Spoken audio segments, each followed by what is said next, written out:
Africa just did something that exposes just how little the world actually understands us. Senegal and Ethiopia didn't buy planes to look wealthy or to flex on social media and business class. They placed multi-billion-dollar orders for Boeing jets. And Ethiopia went even further. It's building a $10 billion mega airport in Bishoftu. And suddenly, analysts reacted the same way they react when they see an African purchasing anything expensive. How can they afford that? They still can't accept that Africa isn't asking to join the skies. We're preparing to own them. And remember, if you want more Africa First stories that Western media often ignores, hit subscribe because we don't chase the headlines, we chase the truth behind them. Africa's move is not about flying, it's about leverage. And leverage is how you build industries. So let's take a look at the new Boeing family of 737 MAX jets and what they're capable of. The Boeing 737 MAX family is the latest generation of the popular Boeing 737, but how does each MAX aircraft compare to the others? There are 4 different versions of this 4th generation of Boeing 737 aircraft. Comparing the MAX to the previous generation, here is where each model stands in relation. The Boeing 737 MAX 7 is the next version of the 737-700.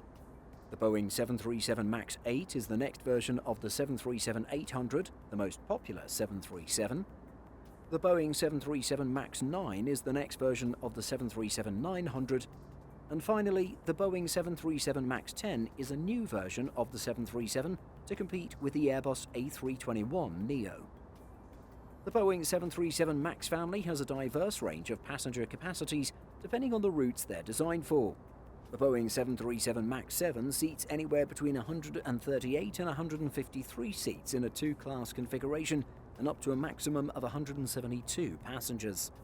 The Boeing 737 MAX 8 seats 162 to 178 passengers in 2 classes, or a maximum capacity of 210. Which ones of these jets have you guys flown on? Put in the comments. There is a special version of the Boeing 737 MAX 8 called the MAX 200, or 8200 officially. This jet can seat up to 210 passengers, configured for 197, on short-haul routes. Low-cost carrier Ryanair has made an order for over 100 of this airframe to use in its fleet. The additional 20 seats to the base 737 MAX 8 should make a big difference for its revenues. Then there's the Boeing 737 MAX 9, which can seat 178 to 193 passengers, or up to 220. And finally, the Boeing 737 MAX 10 can comfortably carry 188 to 204 passengers, or up to 230 in a single configuration. We've seen that airlines have typically opted for a capacity between 162 and 180. The 737 MAX 8 offers the perfect balance of seats to cost ratio. Oh, that'll help. If most of the aircraft is similar except for the length and capacity, then we'll surely see a difference in how far each aircraft can fly.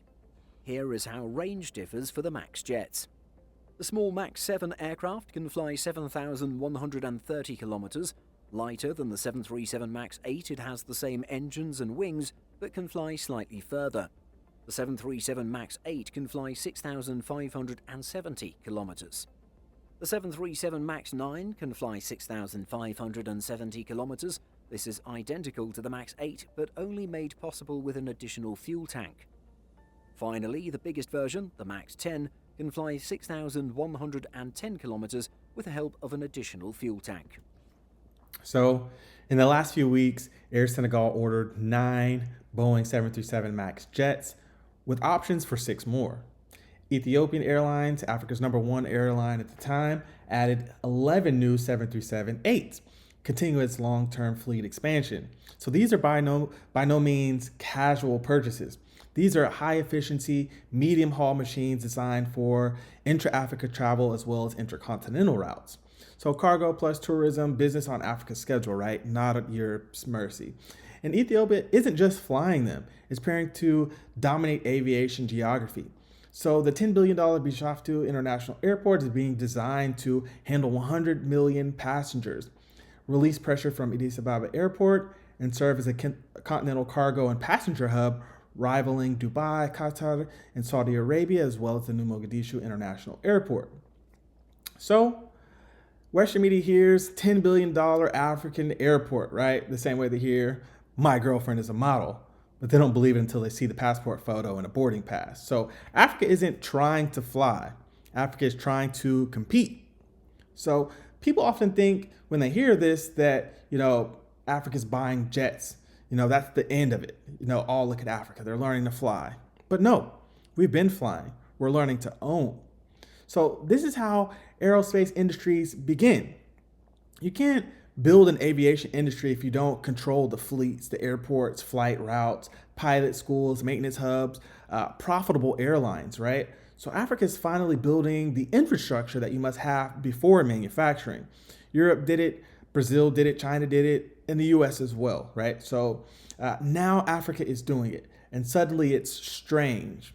So the jet orders are a step toward building jets, as we said, and Africa is not starting from zero. We already contribute in Morocco, so they manufacture Airbus components. Tunisia builds avionics and aerospace structures. Ethiopia serves and maintains global fleets at world-class MRO centers. Africa trains engineers and pilots for Airbus and Boeing. Africa already has the skills, and now we're building the scale, right? So this matters because Africa isn't buying planes to look rich. These purchases do 4 strategic things.